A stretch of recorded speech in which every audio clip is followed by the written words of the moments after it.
Hello, welcome to another edition of Wednesday Chats. I'm Eileen and I'm here with our special guest, Berta. Stay tuned, we're going to talk a little bit more about our Mental Health Sunday coming up this week.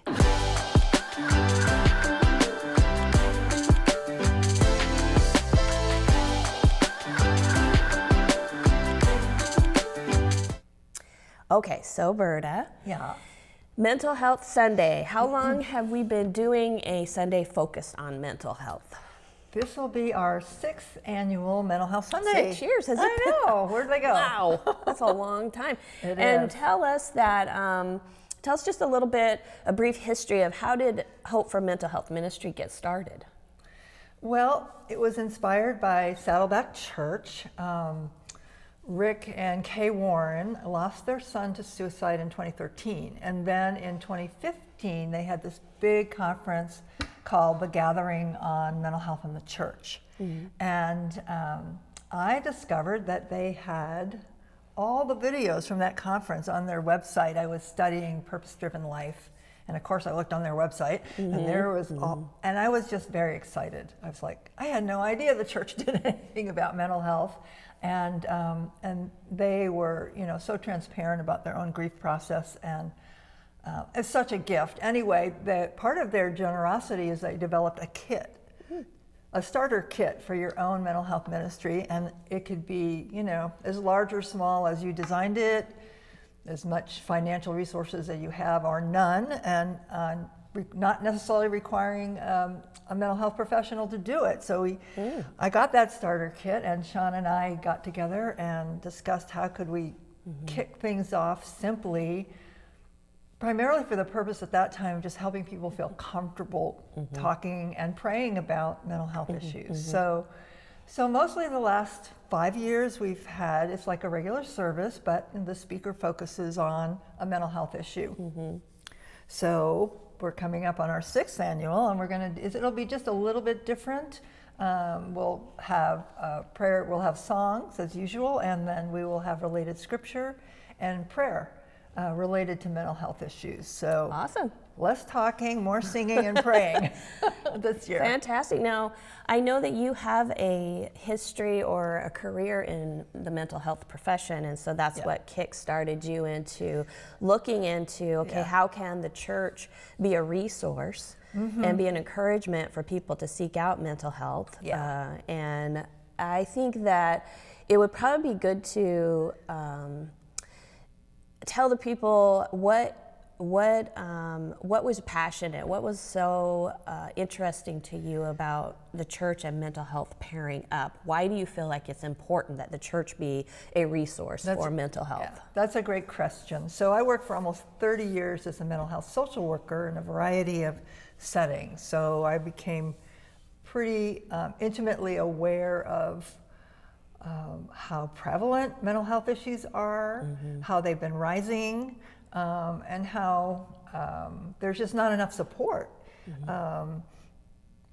And so when we started thinking about having a ministry, it just seemed like the church is perfectly positioned to be a resource to people. We have volunteers, we have space.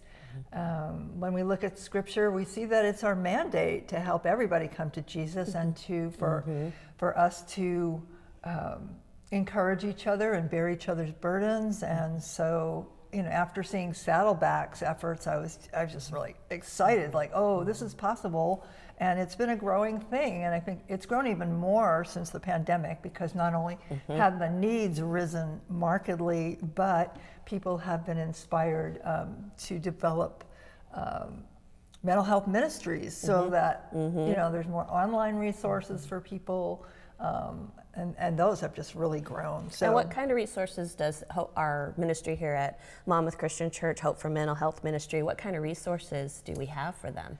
Well, we're able to sit down with people and just help them sort through their situation and see if they're wanting a referral somewhere. So there's that process, and we've always had a resource page on our website. There's a Hope for Mental Health page and has those things. And that's at www.mcc.cc. That's our webpage, church Yes. webpage. Yes, and if you go to About, underneath you'll find Hope for Mental Health. And that page now has a link to our new blog that started in September. We have a very great resource. Mental health resource blog with a variety of topics. For example, this month we're talking about Hope for Mental Health. We're talked about the inspiration of Saddleback Church. Your question is very timely. Talked about mental health in the holidays, and also which is a big one, big one. People big struggle, and I struggle during the holidays myself. And you know, you can struggle and have your life actually be okay, but you still struggle with it. Absolutely. And so it's not like, well, I don't have any reason to feel this way. You know, my life's fine and I'm grateful, but yet you still kind of. I anyway deal with a little bit of depression, low-level depression through the holidays. And when I recognized what it was such a relief to be able to say, and figure out how to deal with it. And holidays are a big one.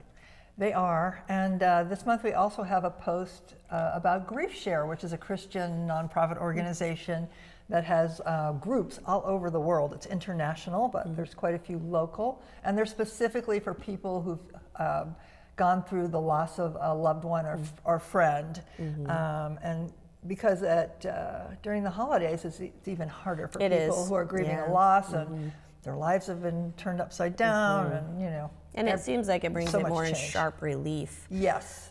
During the holidays when you lose a loved one. Absolutely. So those are great resources, and I am going to include a button in the email where this video was linked to that you can click on. It'll take you straight to our Hope for Mental Health blog.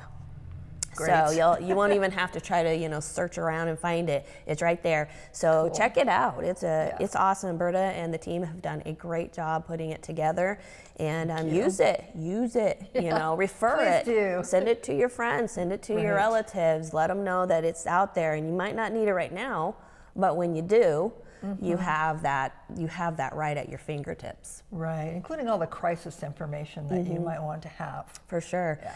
Well, I know that our church is blessed to have you with us, Berta. Thank you. It was a God thing when Berta wandered in our doors, for sure. And if you ever get a chance to talk to Berta and ask her about her story of how she came to Jesus, you should take it, because it is a good one.